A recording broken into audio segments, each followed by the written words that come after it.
Welcome to an audio newspaper full of very serious, very real stories that the world needs to hear. More listening and less reading than a newspaper, but equally as sexy. This is Paper News Out Loud. Hello and good evening. I'm your host, Diane Weathersby. Hello and good morning. I'm your co-host, Florence Stormsby. Thank you for listening to Paper News Out Loud. So what do we have cooking tonight, Diane? What are we going to talk about? Well, our top story tonight is called How to Access Netflix's Hidden Categories, which I find rather intriguing. So Netflix is this new thing that has been introduced by the very rich people in society where you can watch anything you want within certain limits. And it's very fun, and you can spend a lot of time doing it. And some people even took this phenomenon where you can watch TV, like, whenever you want, and they chill. They Netflix, and they chill. Oh. Right. The chilling, yes. The chilling is a very important part in the Netflix pantheon. Is that what makes Netflix so cool? Yes. Oh! It is a chill. Anyway, so I am reporting to you, I stumbled upon this article using the fantastic website called StumbleUpon. I just want to verify you stumbled upon the article on stumbleupon.com? Yes, I stumbled upon it. I didn't trip over it. I stumbled upon it. And it is from Data Hand Technology. And apparently, this Netflix thing and its hidden categories have been around for a long time. And specifically, this was written about in March. So we've been missing out on all these great categories. Nice. So, you know, you have your standards, your action and adventure, your action comedies, all that stuff. I have one of my categories is mockumentaries. Have you heard? I'm familiar with the mockumentaries. You are familiar with the mockumentaries? Inserts office quote here. Okay, great. Moving on. But did you know that Netflix has been hiding B horror movies from you? Like B horror movies, like B-E-E? No, B rated. Like B level, not B rate, like B as in bad horror movies. I was thinking about the B movie, but just with like a really horrific twist on it. they just sting everybody. Also, Belgian movies. That's a category that you've been missing out on. You probably have British TV shows as one of your categories. I do, actually. Yeah, that's accurate. Right. There is some very specific categories, such as deep sea horror movies, which is great.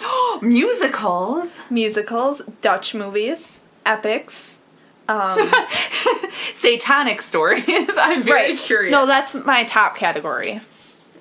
I'm a little disappointed the code for it isn't 666 something. I was thinking that they did miss an opportunity. Yeah, actually, if you are in my Netflix feed, it's satanic movies, and then followed by kids, faith, and spirituality, and then military action and adventure. Yep. So those are my top 3 categories. And now I want to hear your favorite movie from each one of those categories. Well, my favorite movie from satanic rituals is definitely The Exorcism. Oh, good one. Yeah. Right. Yep. Which I'm sure is on Netflix because they get all of the popular movies, which this movie is very popular.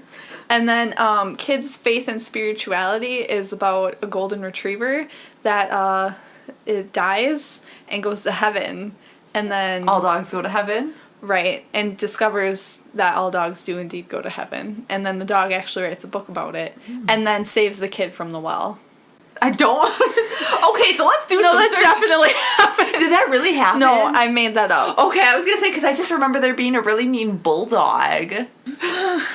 No, because there's a mean bulldog and he smokes cigars. Oh, I still need to talk about my favorite military action and adventure movie. It's called Inglourious Basterds, and that is indeed real and is indeed one of my favorite movies. So if somehow... What do you think? Do you think they mix categories? Do you think I could get tear-jerkers / stand-up comedy? See, I think so. Well, oh wait, what are you trying to say? Do you think there's very specific, stand-up comics that also make me cry? I think so, because I'm looking at the, I forgot what it was. Probably Louis C.K. His comedy. Cry from laughter. It just cuts. But, like, these movies, which are specific to geographical location, look like they're also a mixture of action and, Right. That makes sense. It's not like in New Zealand you can only, film, kangaroo fantasy epics where you have to travel across, lands to defeat, an evil eyeball or something like that. Or documentaries about kangaroos. So. Right. Yes, exactly. That's my tab. Okay. But yeah, that's so true because I always just get recommendations for children's movies and British TV shows. So there's an entire another world in Netflix that I just don't have access to. I get recommendations that seem like they're not related at all in any way whatsoever. Or, you know what irks me? Is Parks and Rec is a 97% match for me on Netflix. This is 100% match. I know it's only a 3% difference from 100%, but I've seen it 7 times. You think that would boost it to 100%. This is the show you should be basing all of my recommendations on. I've seen it 12 times. 12,000 times. Yeah, so this looks really cool. If you ever just want to browse and not having to look at all the stupid ones that sometimes Netflix recommends for you. Right. Can I just read one of my recommended ones that I know don't match who I am? Grey's Anatomy. I would just throw up. Really? Oh, because it's medical. Yes. And I would also get anxiety. Right. Criminal Minds. That's never going to happen. Twin Peaks, too scary. Okay, but Criminal Minds is great. But isn't it a little gruesome? I really want to see Twin Peaks too. Everyone's watched it. Anyway. Do you know what is a realistic one? The Great British Baking Show Masterclass. There it is. But anyway. Let me find a ridiculous one that's recommended to me. Oh, I have one of my first very no, it's not. Never mind. One of my recommended categories is irreverent sitcoms. So that seems so accurate. That seems pretty accurate. And then new releases. Mm-hmm. TV action and adventure. I have that one, yeah. Teen TV for BFFs. Yeah. Wait, that was one of your categories? Yep. Comedies. TV dramedies. Ooh. Wow, see, they do really mix. They mixing and matching categories. Recently added, which everyone gets. TV, sci-fi, and fantasy. Binge-worthy TV shows, yeah, right. TV comedies. Mm-hmm. Critically acclaimed movies. Now I just want to watch Netflix. Emotional TV shows is one of mine. That sounds about right. I have an entire category called Because You Watched Call the Midwife. Oh, mine's Because You Watched American Horror Story. Law and Order. Ooh. See, that's part of that, and I don't quite get... Well, I guess in one season he's a detective. But, okay, Shameless comes up, and Corpse Bride comes up because I watched American Horror Story. Maybe it's just the type of people that watch that show also like those shows. Watch the other ones. You can really dive deep into the Netflix algorithms. Yeah. I just wonder how they figure this all out about you. Because sometimes I watch things that I normally wouldn't watch. I don't know if that makes sense. Or do you think it confuses them? I wonder this about Amazon, too. Because they say that they can, predict with very high accuracy what you're going to order next. But I share an Amazon account with my mom, and we order very different things and search very different things. So I wonder if they can pick out, what they think each of us is going to order. Is that Netflix does that too? What if you share a profile with someone? I don't know. You have different tastes. Yeah, that's true. Because for some reason, my fiance's brother uses his profile, my fiance's profile, even though he has his own profile. It's literally that kind of blows my mind. It's mind-boggling to me. Maybe your fiance picks out better TV shows. No, because they just watch dumb stuff like The Last Man Standing. I'm sorry for all the fans of Last Man Standing, but that show is terrible. A fan of that show. Oh my gosh. But anyway, have you ever heard of the show Penny Dreadful? I have. I'm interested in that one. Right, because I like the main actress. She was in 302, Rise of an Empire. She was great. I think I have it on my list. It's on my list, too. It comes up as a suspenseful TV mystery, and then also British television show. Yes. So it's kind of hitting me in 2 areas right now. 2 very pleasurable areas right now. Sex joke! Thanks for saying it, though. But anyway, I feel like we... Anything else you want to add to our headline story based off I think we pretty much covered the ins and the outs of the Netflix categories and how they were hidden from me. But again, just to all you listeners out there, if you exist, if for some reason you clicked on this and you thought it was a good idea, because you thought that you were going to get actual news, like, oh my gosh, I'm going to hear about public events. or you thought it was actually going to be funny.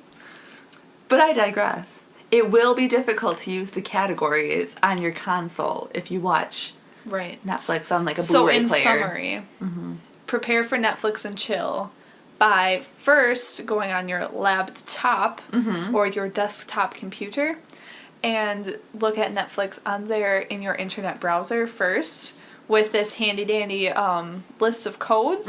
Save the movies that you want to chill with later so you can access them from your video game console. Good call, Diane. That's Thank very you, helpful. Florence. I appreciate that. Can I talk to you about my new pet sea cow? You have a new pet sea cow? Dad! I would have had it not gone extinct several years ago. So, okay, I know what a sea cow is, because that's like common slang for a manatee. It's or a cow that falls into the sea when you're transporting it. An aquatic cow. They evolve so quickly. Like, cows are so dynamic. They really adapt to their surroundings. Like, plop it in water, gills just instantly. It is reborn. Well, this particular sea cow, it's not spotted. Common misconception about the sea cow. Because several people I've talked to are like, oh, yeah, Steller sea cow, the cow of the sea. That spotted thing that you see in museums. And then I have to be like, no, ma'am, not spotted. So sorry. But this animal lived in the geologic era. For all you time travelers out there. The geologic area immediately preceding our own. So that means after. So in the future, this actually exists, and it went extinct in the... it didn't. I know, I just got confused. It was too much. There was too much. Which was, as everyone knows, is common knowledge, an age of giants. I can't read this verbatim because I feel like that might be problematic. Fun fact about megafauna, during mass extinction, like during periods of mass extinction, megafauna is the first to go. So that's how you know that you're going to go through a period of mass extinction, when you're super huge animals, like in our current time of age, like elephants, rhinos, giraffes are going extinct. Wait, are the giraffes going extinct? I don't know. I think giraffes might be endangered. Okay, but what isn't endangered right now? Squirrels.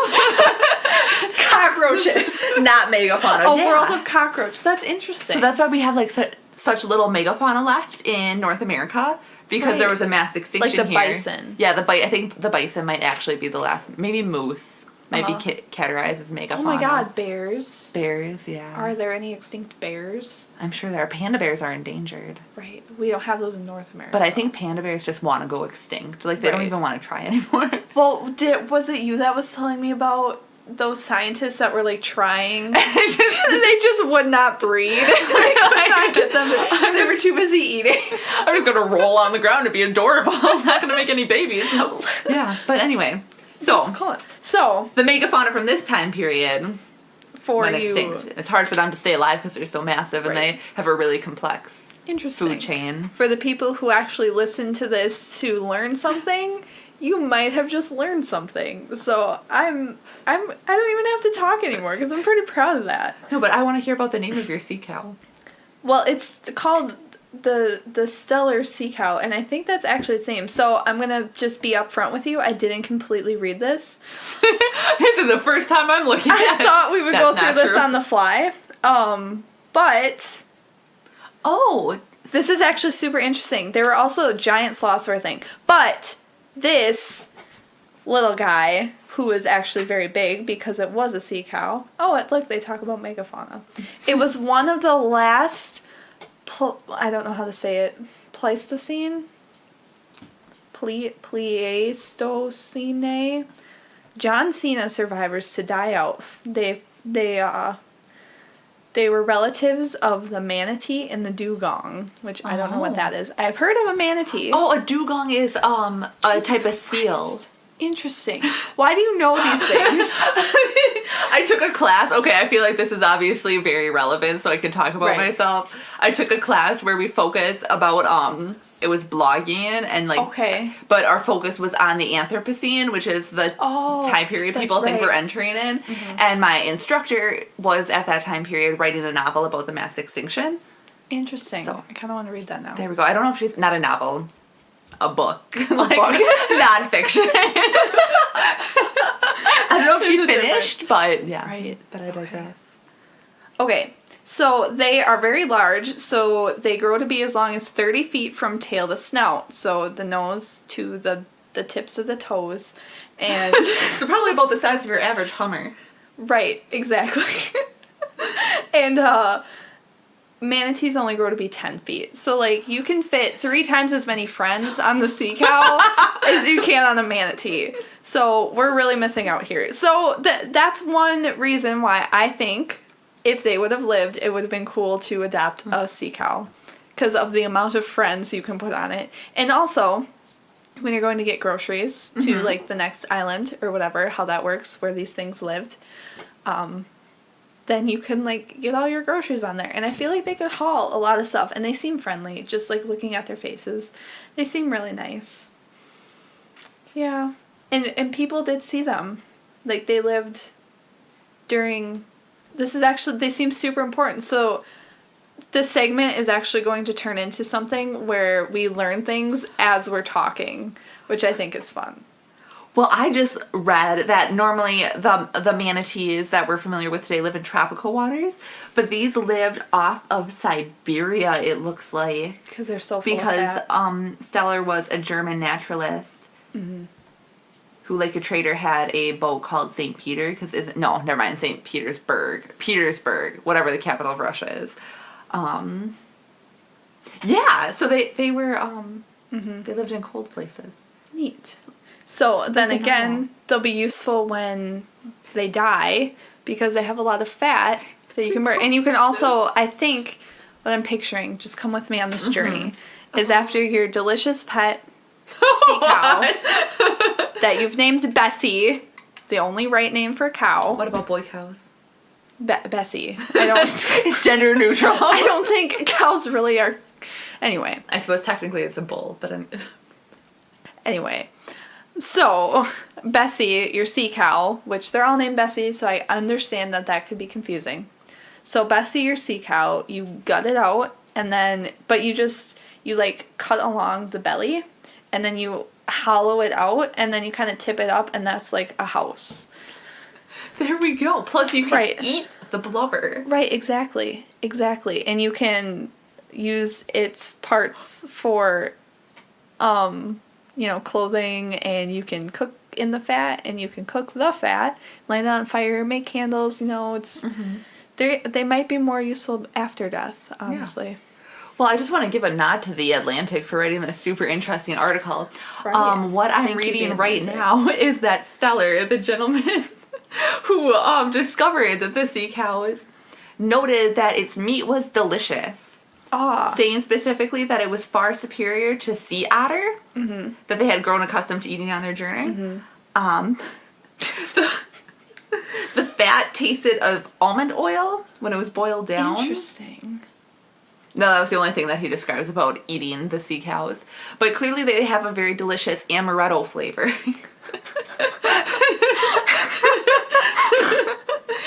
Oh my gosh. More like amaretto sea cows, am I right? I couldn't think of a way to incorporate almond in the sea cow more naturally. The only other name you can name your pet sea cow is amaretto. Bessie and amaretto. So, I just want to talk about how these things lived in the early 1800s. And actually, did you see their extinction year? I see that the last sea cow was seen in the wild, the last sea cow seen in the wild was spotted by fur hunters in 1768. But I don't know if that's its actual... Okay. Okay, gotcha. So, it didn't live in the early 1800s, but it lived in the late 1700s. And the reason that it went extinct... I think it was because sea otters were overhunted. So then sea urchins were allowed to spread algae munching tribbles. Oh. So they created dead zones. Gotcha. Mm-hmm. And then the sea cows had nothing to eat and nowhere to go. So they weren't murdered. They were collateral victims. Mm-hmm. So because of overhunting... and sea urchins. So those devils. I want everyone to know that we could still have 30-foot sea cows, but people are assholes. Mm-hmm. Moral of the story. I think that wraps up why you should have a sea cow. Yeah, as a pet. They're friendly. Why you could have had a sea cow. They're delicious. Had they not been killed. All right, well, that was fun. Transitioning now, we have a piece that we wanted to discuss because we, on the show, are very attractive. Which you can tell by our voices and things. So...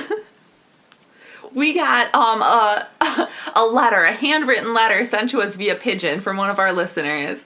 It said, "Dear Diane and Florence, sometimes I turn into a sack of potatoes.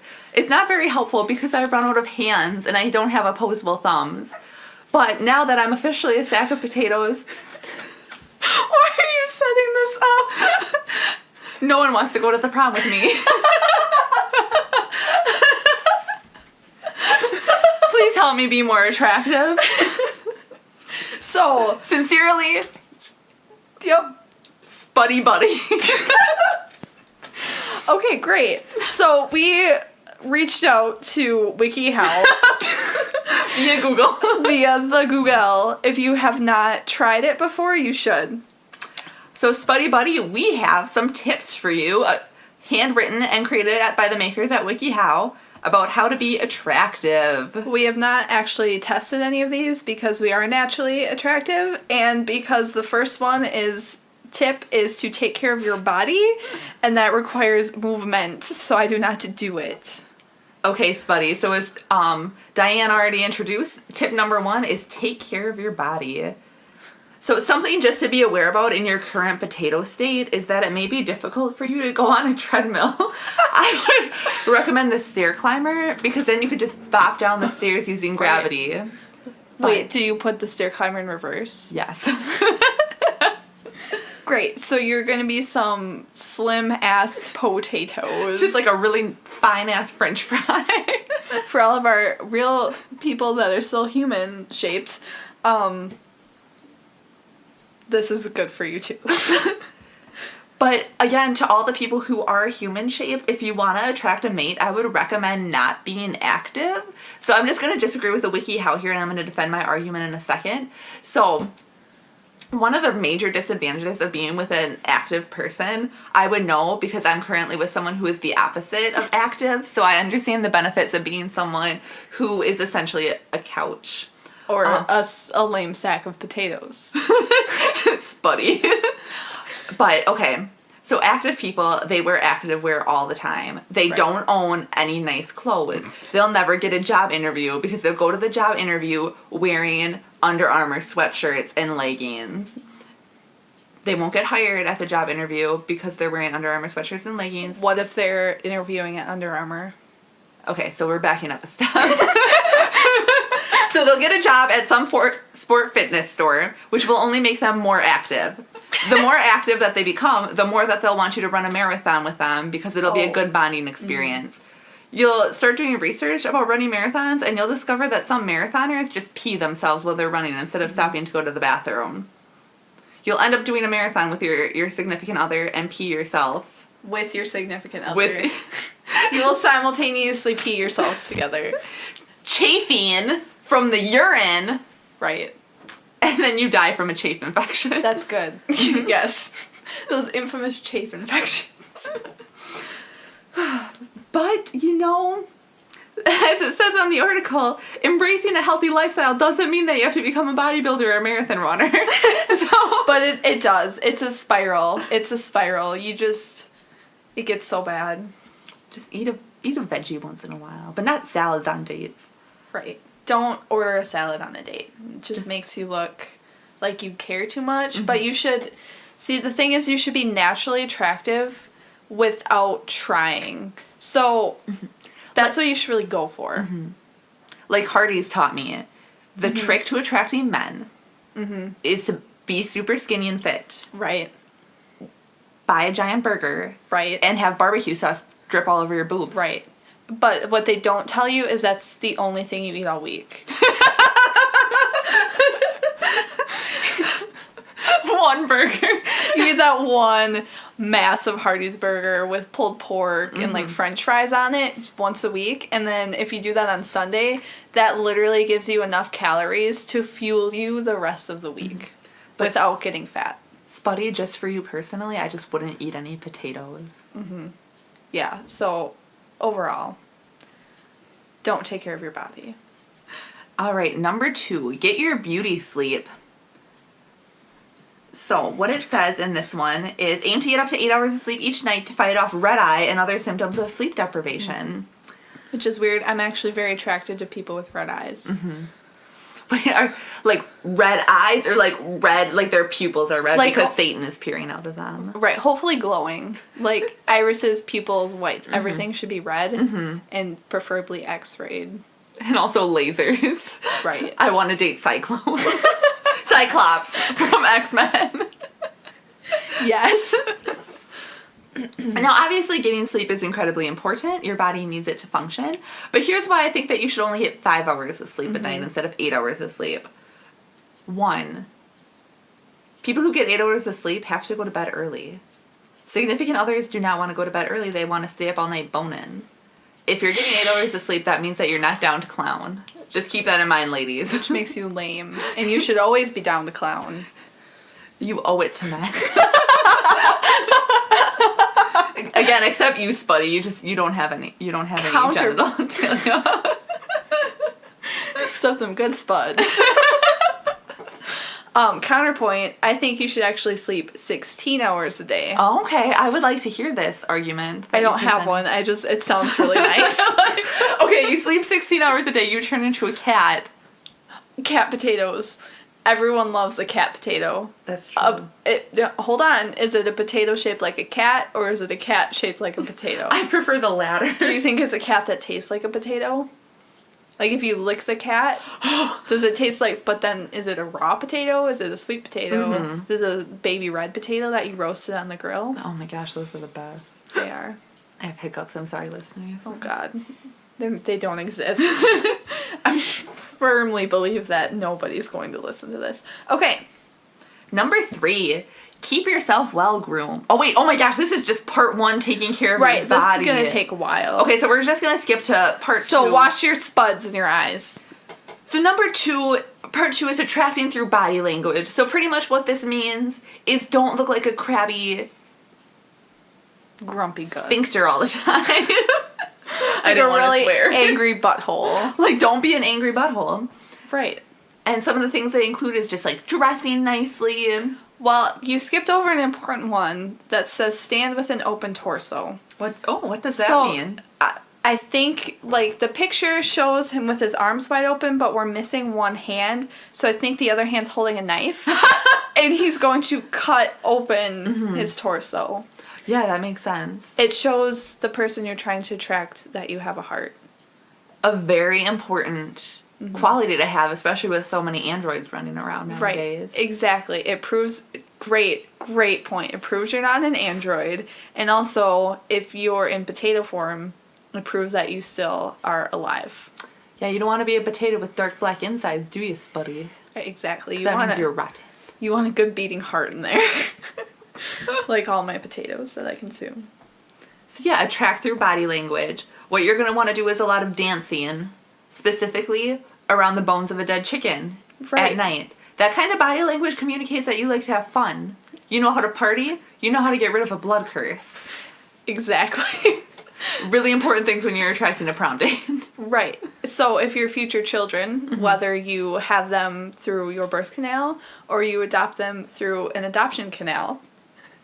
Or you steal them from minivans in parking lots. Right, exactly. If any witch comes in or wizard comes in and is like, I'm going to put a curse on your kid, your mate knows that you can get rid of that curse. And everyone knows body language is the number one part of getting rid of a blood curse. Right. They think it's the virgin's teeth. It's not the virgin's teeth. It's the body language. Exactly. Yes. Right. Also, show your hands. So, physically, your own hands that grow on your own body. But also, the hands from all of your victims. You're going to want to keep them in an ornate chest. A good hand collection shows that you mean business. And if somebody wrongs you, you are not afraid to take their hands. But it also shows that you're merciful. And you're not just, like, killing people brutally. Like, you're teaching them a lesson by taking their hands. But you're also letting them live. Well, Diane, as you know, I'm looking for a new partner, and I just have a question regarding the show of the hands thing. Mm-hmm. Do you take one hand or do you take both hands, and how do you feel about feet? Okay, so feet are no-go. You show me feet, and I burn them. What if your future partner has a foot fetish? They're wrong for you. Okay, I don't want to shame anybody. They're wrong for me. If you enjoy that, I just think they're gross. Mm-hmm. I don't like feet. Like, in any form of the word. I don't like the measurements. What about footsies? Okay, so that's cute. Baby feet are adorable. Okay, so this brings up another good question. What date should you show your hands? Mm-hmm. Both your own physical homegrown hands and also your hand collection. Well, see, I think that this is something you have to do before you consummate the relationship. Right. So, like, it's going really well. You're on date number, like, 5 or 6. I guess I don't know what's standard. I waited, like, 3 months. So, like, date... Like, let's just say, hypothetically, it was, like, date 27. So I think just right before, you know, you're getting all funky in the bedroom, just be like, hold on, you know, we really have to talk about something important before we go any further. Look like you're reaching for some form of birth control because having protected sex is the sexiest kind of sex. And just pull out your backs of hands. Right. Your ornate chest of hands. Your ornate chest. Right. The chest is actually the chest cavity of one of your enemies. It is very ornate. It is a jeweled being. Wonderful. Anyway, so I don't know, I guess maybe you have a different perspective. When did you show your partner your chest of hands? Well, the chest of hands usually comes after, like, the 4th date. Mm-hmm. But my physical hands, I keep those gloved. Those are kept gloved for 10 to 15 dates. Mm-hmm. Like, and actually, to be honest, the more serious I find that the relationship is, the longer I will keep my hands hidden. Mm-hmm. Okay, I get that. What if you're doing something messy? Like, let's say you go to get appetizers. Right. And you have mozzarella sticks. Okay. Are you worried about your hand gloves getting dirty? I have eating gloves, and then I just change them quickly under the table. Or if I feel like there won't be time, I just layer the gloves. Okay, and then perfect. I can shed one layer. And it's just like thin finger mittens, latex glove, bigger mittens, latex glove. Okay. Massive, like, no finger, just, like, really nice mittens. Like baseball mitts? Baseball mitts, yep. That's, like, the ultimate. Just when you caress the face, it's just like a lobster. They make your hands bigger, which everyone knows, like, big hands, you know what that means. Big heart. Yes, exactly. And then you have the big baseball mitt hands. And it also makes you look hopelessly, like, just really useless because you can't, like, do anything. Yeah. And then they're like, oh, a person in distress. And then they want you to help. Or they want to help you. Mm-hmm. And I also hear that having giant hands, it takes like 10 pounds off of your arms. Right. They just look so unproportionally huge to the rest of your body. It just really Exactly. slims you up. All right, now part 3, and this is the final and last part of the wiki, how is socializing. So this includes things like active listening skills, responding with questions, choosing your words carefully, and being playful and speaking slower.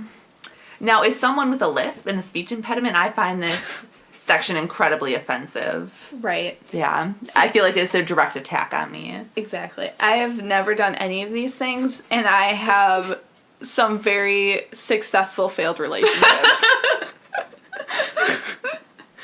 Well, and then I just want to have the final tidbit from the WikiHow, and this just really spoke to me on a deep level. Yeah. Under the tips section, it says, be true to yourself. There's nothing more attractive than a person on their path. Follow through your goals and aspirations. So, Spuddy Buddy, you just have to be the best damn spud that has ever rolled out of the potato sack. Not only are you Spuddy, but you're also a good buddy. So I feel like you have a lot going for you already. All right, so now we come to my favorite part of the Paper News Out Loud cast, because it's the end, and I think everyone's very grateful that it's over. This is a little thing we like to call Motivation Station. So one thing we really like to do here at the studio is to make everyone feel like there's someone and that they have some greater purpose. You don't, but like, it's good to feel like it before you die. So we want to motivate you to do something, just to really get you out there and get you going. Okay, so our theme for this week is getting organized. I know I sure have a hard time with that. Listeners, you have no idea. How about you, Florence? What is one way that you get organized? Well, I like to start at my place of work. So I really like when all my desktop files are spell out the late ancient lost tombs. I'm so sorry.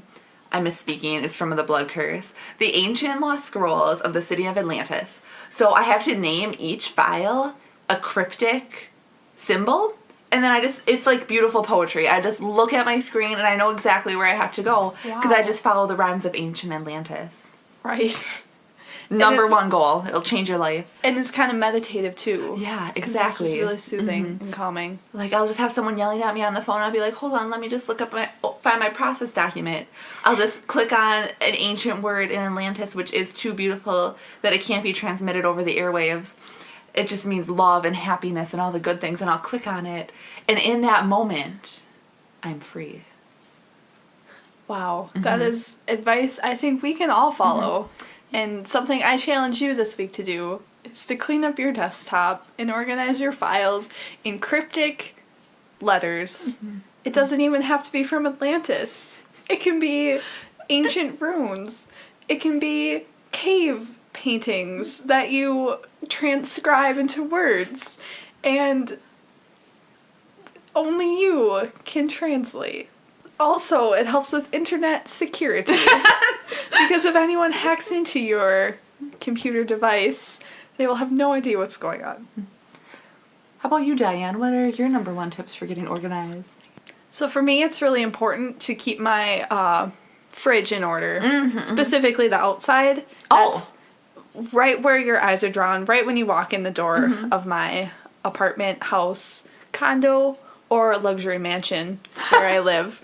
And so I like to keep that nice and organized. I have every assignment I've ever done since kindergarten, and I keep that in arranged, not by year, but by topic. So yeah, interesting. It's a really good way. Like, I know if I want to find everything I've ever learned about sharks, I can just go to my fridge, go to the S's, not in alphabetical order. I actually just kind of threw letter magnets at the fridge, and then that's how I arranged it. That makes sense. I can just go straight to the S's, flip through it, find everything I've ever learned about sharks, and everything I ever knew. That's really helpful for writing your autobiography. Right, exactly. Sharks are very prominent in my autobiography. And everything I've ever learned about them. Yeah, accurate. Wonderful. It's an autobiography, memoir, nonfiction text about sharks and my experience with them. So this is also a great tip for anyone participating in a NaNoWriMo, November's Writing Month novel, Expalooza. Organize your thoughts. That's exactly what it's called. Yep. Nailed it. Organize your thoughts by putting them all on your refrigerator, and then you won't eat and you'll lose weight. We just want to thank all our listeners for joining us today. I really appreciate you coming out and taking the time to listen to Paper News Out Loud. Something that really helps us as a podcast is if you review us on iTunes or share the podcast word of mouth with your friends who also like weirdness news and two girls that sound really similar on the radio. Please tweet about us and tell people to listen. Maybe maybe tell everyone you hate to listen to this so you can put them through the same thing that you just went through. Great advice for taking care of your enemies. Wow. Right. And it's one of those things where you make it look like you're being friendly and inviting them to share in something you enjoy, but really you're just like sentencing them to a good half an hour of just audio death. On that note, all right, listeners, just make sure you subscribe. We post a new Paper News Out Loud article, Story Festivapalooza, once a week. Every week on the week. Please subscribe, review, and download. We will also set up a Gmail account for you to get in contact with us. So we would really appreciate your feedback. We're doing this because we want to make you laugh. Also, I want to thank Jake Harrison for allowing us to use his track titled 5 off of his album Found on SoundCloud. Thanks, Jake. You can find his music through the link or by searching at this. I think that's all I have. All right, thanks, listeners. Have a good one. I hope you made a laugh and learned a thing.